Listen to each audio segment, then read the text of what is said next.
কলকাতার আনাচে কানাচে এত সুন্দর সুন্দর মন্দির আছে যা আমরা হয়তো আগে কখনোই ঘুরে দেখিনি।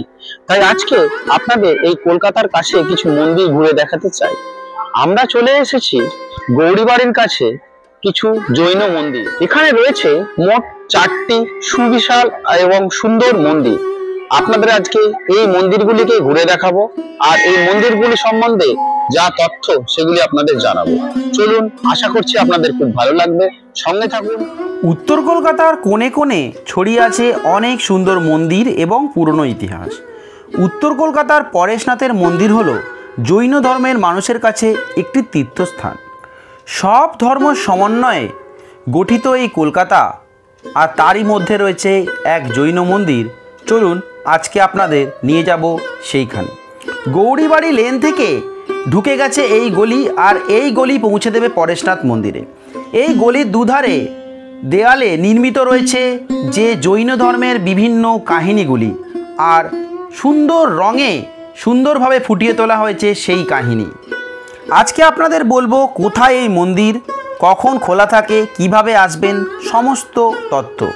এই ভিডিওটি সম্পূর্ণ দেখুন, চ্যানেলটিকে সাবস্ক্রাইব করুন এবং অবশ্যই একটি লাইক করতে ভুলবেন না যদি ভিডিওটি ভালো লাগে। এখানে রয়েছে মোট 4টি মন্দির।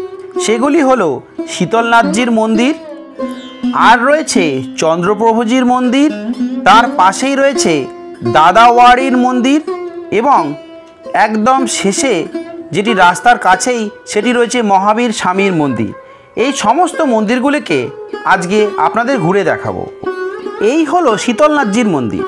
এই মন্দিরের নাম পরেশনাথ মন্দির হলেও এই মন্দির শীতলনাথজির নামে উৎসর্গ করা হয়েছে। শীতলনাথজি হলেন জৈন ধর্মের 10ম তীর্থঙ্কর। 1767 সালে বদ্রীদাস বাহাদুর মুকিম এই মন্দির নির্মাণ করেন। কাঁচ আর মার্বেলে তৈরি এই মন্দিরে এলে মনে হবে রাজস্থানের কোনো অপূর্ব মন্দিরে চলে এসেছেন। আর এই মন্দিরের সামনেই রয়েছে যে বদ্রীদাস বাহাদুর মুকিমের মূর্তি আর একটি বড় ফোয়ারা।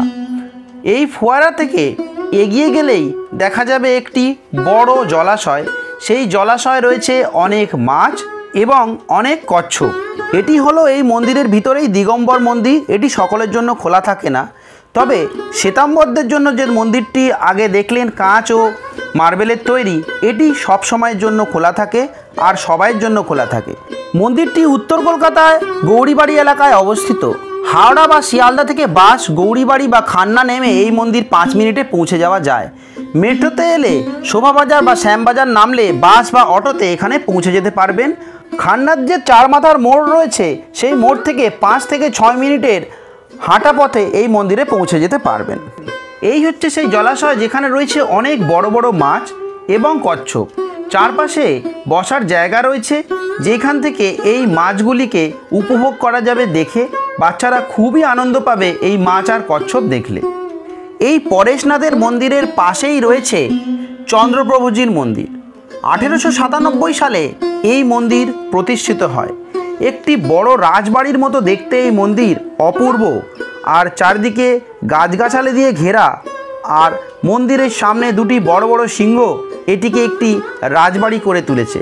ধীরে ধীরে এই মন্দিরে প্রবেশ করলে দেখা যাবে এখানে বুদ্ধ মূর্তি রয়েছে, তবে এই মূর্তির ফটো তোলা নিষেধ বলে এইখানে মন্দিরের ভিতরের ফটো আমরা তুলতে পারিনি, তাই আপনাদের দেখাতে পারলাম না।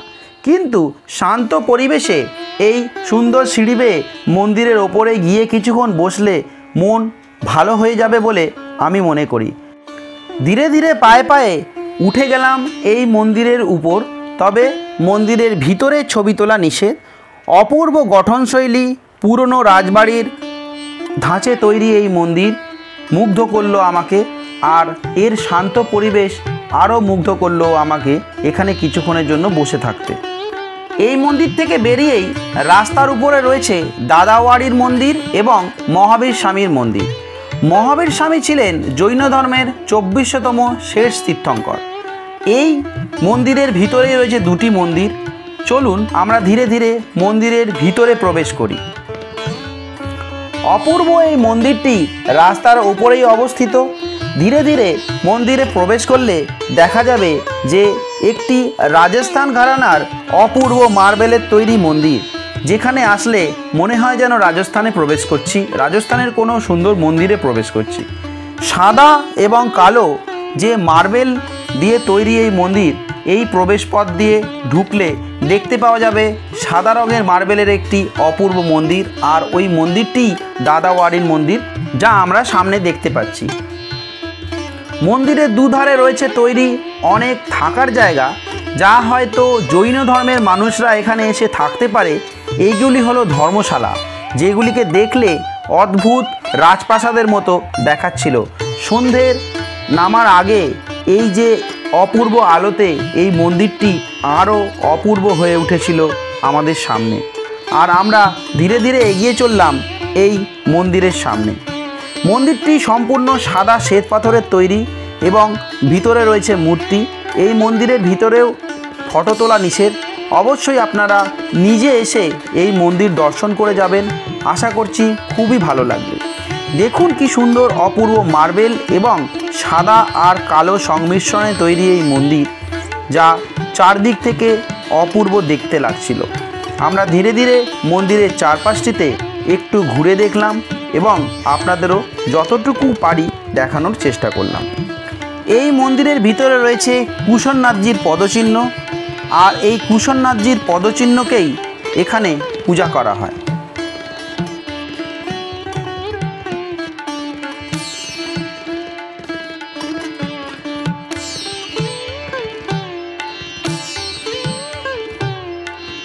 এই মন্দিরের সামনেও রয়েছে একটি বড় জলাশয়, যেখানে রয়েছে অসংখ্য কচ্ছপ আর ছোট বড় অনেক মাছ, যা এই মন্দিরটির শোভাটিকে আরও বাড়িয়ে তুলেছে।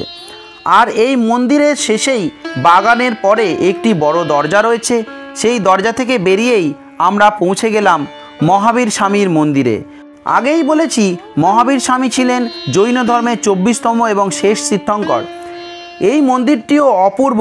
ভিতরে ঢুকে আমরা দেখেছিলাম, তবে এই মন্দিরের বাইরের থেকেই ফটো তোলার অনুমতি আছে, ভেতরে গিয়ে ফটো তোলার অনুমতি নেই, তাই ফটো বা ভিডিও ভিতরে গিয়ে তোলা যায়নি।